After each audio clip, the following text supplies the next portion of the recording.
పుల్కాలమ్మే uncle వాళ్ళు ఎంతో బ్రతిమిలాడితే వాళ్ళు చెప్పిన బోన్లెస్ చికెన్ కర్రీ రెసిపీ ఈరోజు మీకోసం. హలో, మరి ఈ బోన్లెస్ చికెన్ కర్రీ రెసిపీ కోసం ముందుగా మనం శుభ్రంగా కడిగిన బోన్లెస్ చికెన్ తీసుకొని ఇందులోకి పసుపు వేసుకోవాలి. అలాగే పావు చెంచా వరకు కారం వేసుకోవాలి. పావు చెంచా హోల్ గరం మసాలా వేసుకోవాలి.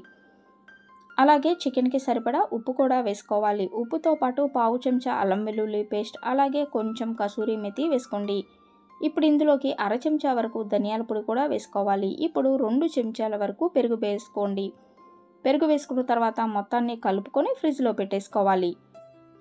ఒక 15 నిమిషాల పాటు ఫ్రిడ్జ్లో పెట్టుకున్నా సరిపోతుంది. మరి ఫ్రిడ్జ్లో చక్కగా మసాలా అంతా చికెన్కి పట్టే లోపల ఇక్కడ మనం వేరొక బాండీ పెట్టుకొని మసాలా అనేది తయారు చేసుకున్నాం. అందుకోసం స్టవ్ ఆన్ చేసుకొని బాండీ పెట్టుకొని నూనె వేసుకొని నూనెలోకి బిర్యానీ దినుసులు ఏవైతే ఉంటాయో అవి వేసుకోవాలి. ఇప్పుడు ఇందులోకి ఒక పెద్ద సైజు ఉల్లిపాయని చిన్న చిన్న ముక్కలుగా కట్ చేసుకొని వేసుకోవాలి.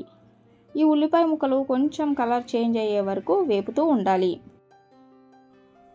ఉల్లిపాయ ముక్కలు ఈ విధంగా కొంచెం కలర్ చేంజ్ అయిన తర్వాత ఇందులోకి 2 మీడియం సైజ్ టమాటాలని మిక్సీ జార్లో వేసుకొని మెత్తగా మిక్సీ పట్టేసుకోవాలి. ఇప్పుడు ఈ టమాటా పేస్ట్ కూడా కొంచెం పచ్చి వాసన పోయే వరకు వేయించుకోవాలి. ఈ విధంగా ఈ టమాటా పేస్ట్ వేగుతూ ఉన్నప్పుడే ఇందులోకి మనం కొంచెం పసుపు వేసుకోవాలి. మళ్ళీ పావు చెంచా కారం, అలాగే గరం మసాలా వేసుకోవాలి. తగినంత ఉప్పు కూడా వేసుకోవాలి. ఇప్పుడు ఈ మొత్తాన్ని మళ్ళీ కలుపుకోవాలి. ఈ మసాలాలంతా టమాటా పేస్ట్కి బాగా పట్టిన తర్వాత ఇందులోకి మళ్ళీ మనం అల్లం వెల్లుల్లి పేస్ట్ కూడా వేసుకోవాలి. ఈ విధంగా నూనెపైకి వచ్చిన తర్వాత అల్లం వెల్లుల్లి పేస్ట్ పావు చెంచా వేసుకోండి. అలాగే ఒక అరకప్పు వరకు నీళ్లు పోసుకొని ఒక 2 నిమిషాల పాటు ఉడికించుకోవాలి. ఈ విధంగా ఈ మసాలా అంతా చక్కగా ఉడికిన తర్వాత ఇప్పుడు ఈ బాండీని పక్కన పెట్టేసుకుందాము. స్టవ్ పైన ఇప్పుడు వేరొక బాండీ పెట్టుకోండి. ఇక్కడ నేను వచ్చేసి నాన్ స్టిక్ ప్యాన్ పెట్టుకుంటున్నాను, ఎందుకంటే కొంచెం ముక్కలు అనేవి మాడకుండా ఉండటానికి. ఇప్పుడు ఈ నాన్ స్టిక్ ప్యాన్లోకి వచ్చేసి నేను బటర్ వేసుకుంటున్నాను. బటర్ కొంచెం ఎక్కువే వేసుకుంటున్నానండి. బటర్ కరిగిన తర్వాత ఈ మసాలా అయ్యే వరకు ఒక 10-15 నిమిషాల పాటు టైం పడుతుంది. ఈ టైం వరకు నేను ఫ్రిడ్జ్లో పెట్టుకున్నానండి చికెన్ని.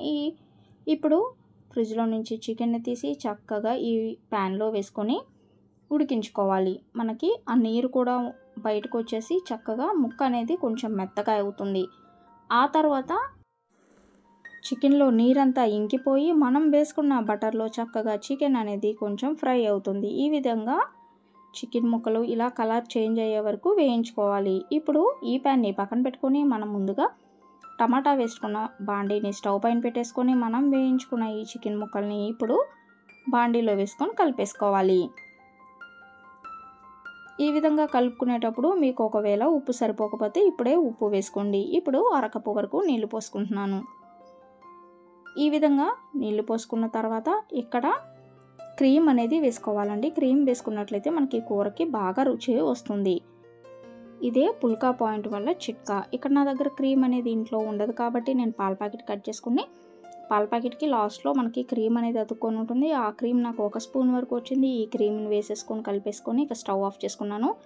ఇలా ఉంటే ఎన్ని పుల్కాలైనా తినేసేయచ్చు, అలాగే ఎంత అన్నమైనా కూడా తినేయచ్చు. అన్నంలోకి బాగుంటుంది, అలాగే టిఫిన్లోకి అదేనండి పుల్కాలకి చపాతీకి కూడా బాగుంటుంది.